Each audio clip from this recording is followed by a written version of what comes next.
Hey everybody, and welcome to the lesson 20 activity. This is probably the shortest activity of the whole semester. Just kind of a fun one. We get to learn a little bit about sorting. You're going to learn a lot more about sorting in CS 221 and CS 321, but this is the first time we touch on it because it presents us a nice opportunity just to get a little more familiar with arrays and using them in a program.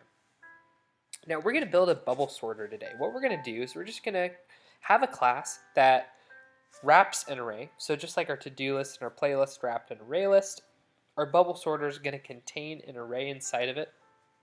And it's going to have, what it's going to do is in its constructor, it's going to initialize that array with however many random values we give it. So if we pass the constructor for BubbleSorter 20, it's going to create an array of size 20 with 20 random with a random value in each index. We're also going to define a sort method on BubbleSorter. So all it's going to do is just create a totally random array, and then it's going to sort it for us using the BubbleSorter algorithm. Now, the BubbleSorter algorithm is defined here. I highly encourage you to read about it because it's kind of fun. It's probably the worst sorting implementation out there. I mean, one of them. But it's very conceptually simple. And this is really cool if you're kind of a data nerd like me and you like to read about this stuff. There's lots of different visualizations of how BubbleSorter works. Here is the best GIF I've ever seen on BubbleSorter. In BubbleSorter, you visit every index in the array, and if the index on the left is greater than the index on the right, you swap them.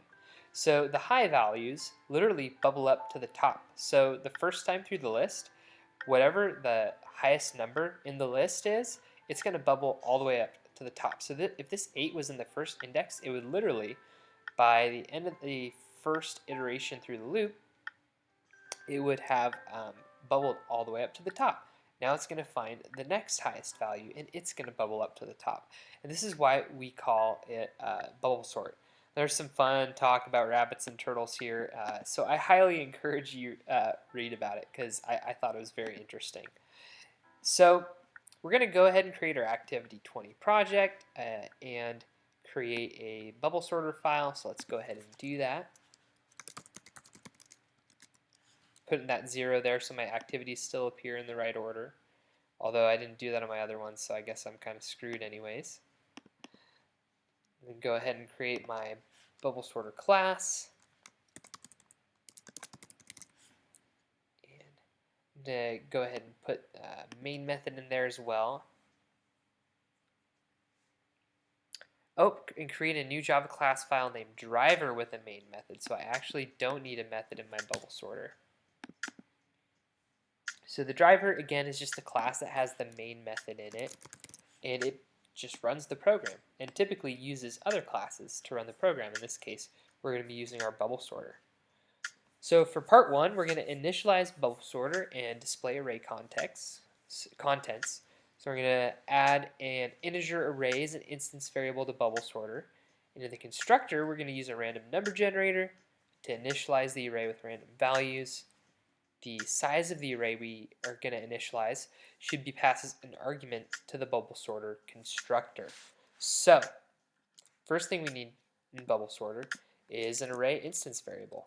So make sure it's private, so we're enforcing proper encapsulation.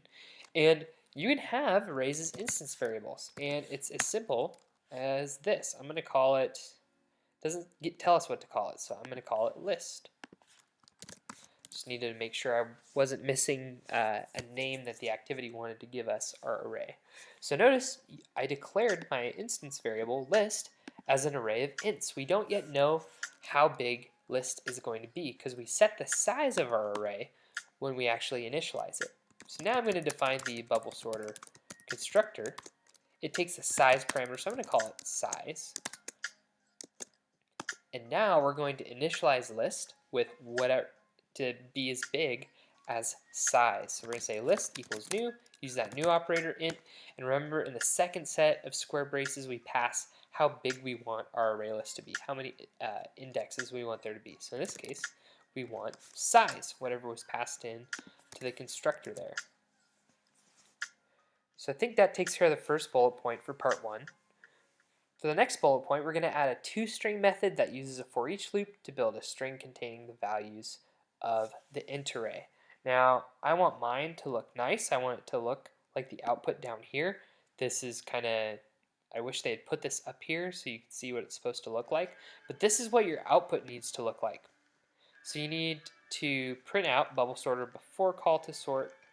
Well, actually, I believe the driver does that. But what the BubbleSorter toString looks like is this here, array contents and then comma separated values. And notice they have a trailing comma at the end, so you don't have to do anything too crazy to see if it's the last index. You can just keep that trailing comma in there if you like. So all it is, for our toString, we're going to return a string that has array contents colon and then comma separated list of all the values in the array. So remember, for toStrings, a lot of the time what we end up doing is, I'm going to call it output, and we start with a sort of string and we add on to it. So we know we're going to have array contents on every string and then space, and we add on our comma separated values after that. So now for each int I in list, I'm going to go ahead and just add I onto output. I'm going to say output plus equals. So this is the same as saying output equals output plus, remember. But I like to use plus equals for short. Output plus equals, I'm going to go I plus comma. So I have that comma on the end there. Now that we've added on all our values from our list, comma separated, I'm going to return output. Got to have that semicolon. So we started out with array contents, and then we iterated through all the values on our list and added them onto output separated by commas. This is an extremely important concept here, how we start out with a string to build, and then we add on to it. After we've added on to it, return that string. That's a pattern you see in almost every toString. So now I think that takes care of our second bullet point here. And in our driver class, we're going to create a new instance of BubbleSorter with 12 elements and print the contents of the int array using the toString method. So this is going to be before we do it. Now, I actually forgot this part of my constructor. Using a random number generator initialize the array with random values. So if I'm going to do that, the first thing I need is a random object.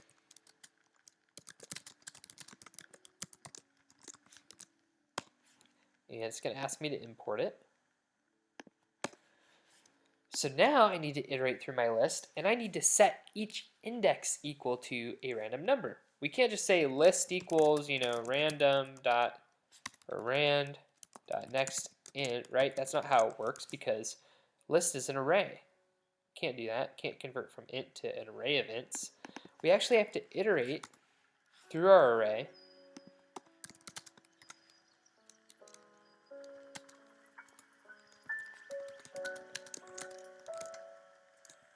And we have to set I equal to rand.nextInt. So now every index in our list will be equal to a random integer.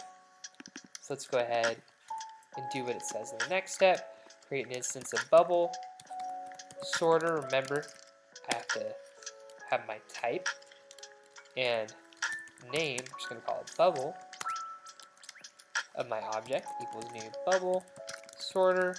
Pass it 12. And let's print out our BubbleSorter. So the toString will get called. Let's see if it got set up correctly, because this will tell us if our constructor worked right and initialized all the indexes to random numbers. So it didn't. They're all still 0. The reason for that is we used a for each loop. Remember that this doesn't actually reference the thing in the list. It's a copy of it. So we can get the value, but we cannot set the value via a for each loop. To set the value, we actually have to use the traditional for loop. So again, we'll go up until less than list.length. And now I can say list at I equals random.nextInt. So we're actually setting the index at list position I to be equal to a random number. Now let's try it and check it out. ton of randomness there. So it's going to sort them now for us. So we have to implement our bubble sort algorithm now. We're going to add a swap method that'll swap the values at 2 positions within our array in bubble sort. So I'm going to add a swap method to my bubble sort.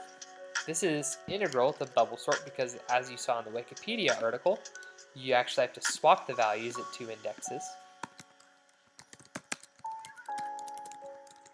And I cover this in the lecture video, so I highly suggest you revisit it if maybe I'm going too fast.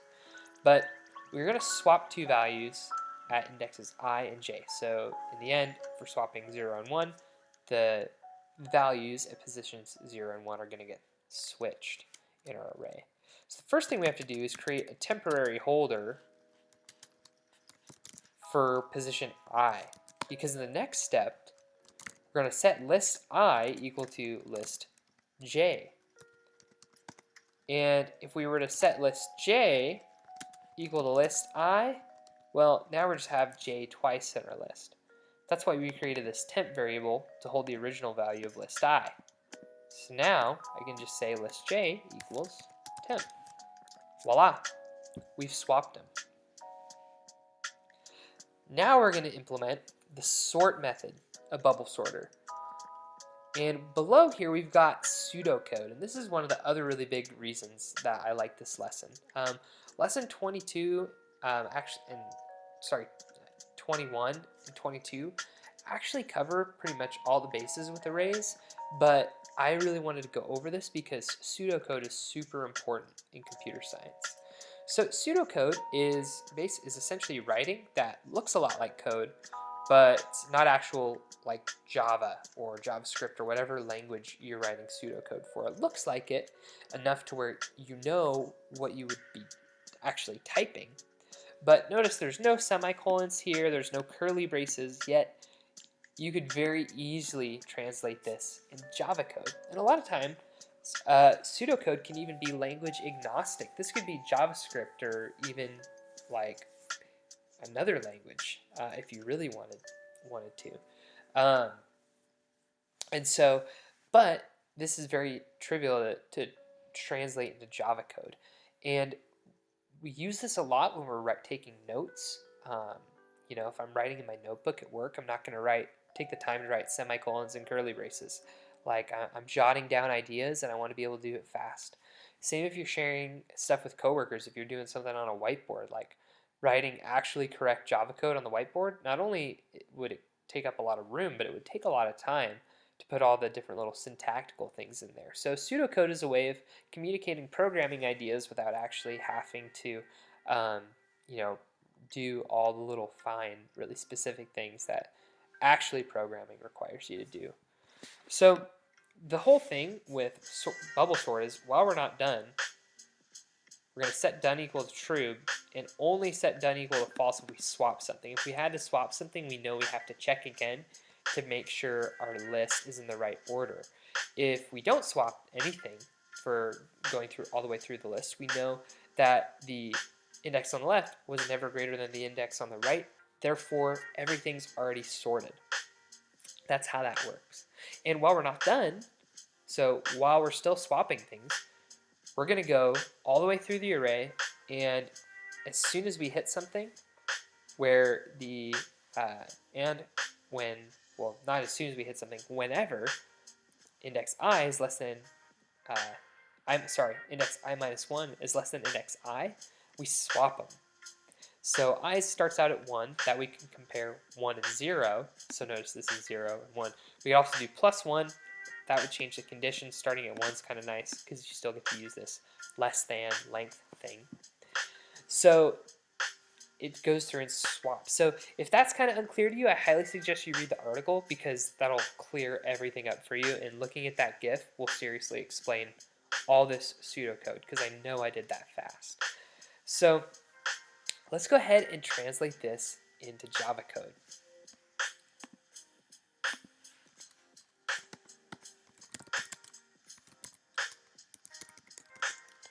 And it's going to be void. It doesn't return anything. It's just going to sort the values. So we're going to first need this variable done. So we're going to have Boolean done equals false, and while we're not done, so opposite of false is true, of course, we set done equal to true, and then we're going to iterate through our list. We're going to say int I equals 1, while I is less than list.length. Of course, we're just going to increment by 1 so we can visit every index. And if list at I minus 1, so remember we started at 1, so the very first time through, it's going to be index 0. So if list I minus 1 is greater than list at I actually shouldn't have put that space there.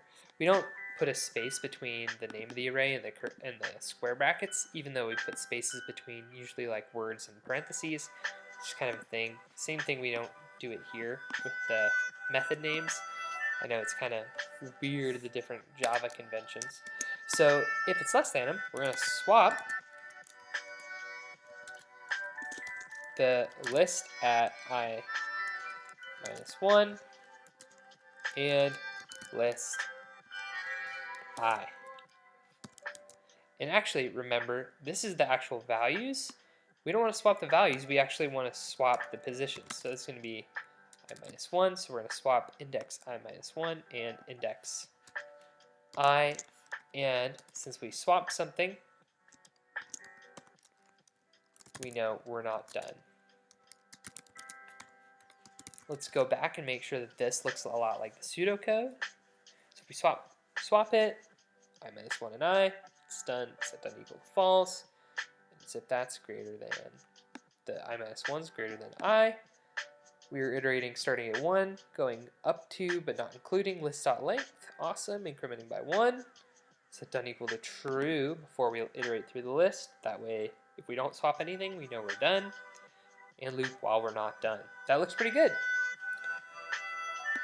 Finally, we're going to update the driver class to call the sort method, and then we're going to call toString a second time to display the sorted array. The only other thing I'm going to do to, I'm going to set a boundary of 100 here on nextInt because I don't want crazy big numbers. I also don't want negative numbers. That'll make it a little easier to read. Nice, so those are the array contents. So let's go ahead and call bubble.sort. So we're going to sort those contents, and again, let's print out bubble. Let's see if they got sorted successfully. Boom! That looks sorted to me. Well, everybody, I know this is a super quick lesson, but I'm hoping that the book and the Wikipedia article will really help clear up BubbleSorter for you if you had any gaps in understanding. I know that sorting is kind of hard at first. These algorithms and stuff are really they're interesting, but they are complex. It's probably one of the most complex things we've done this semester. And also just understanding things like swapping and the toString. I love this lesson because it's quick, but it hits a ton of important concepts. It reinforces important ones like toString, local variables like this temporary variable we have here, methods on a class, creating objects, constructors, iterating through lists and visiting all the indexes. And we introduce something new, pseudocode and a sorting algorithm. So give yourself a pat on the back because, I mean, this is next level stuff at the end of the semester. It's really putting together everything you've learned so far. So with that, I'm going to catch y'all later. See you in the lecture for lesson 21, and happy coding, everybody.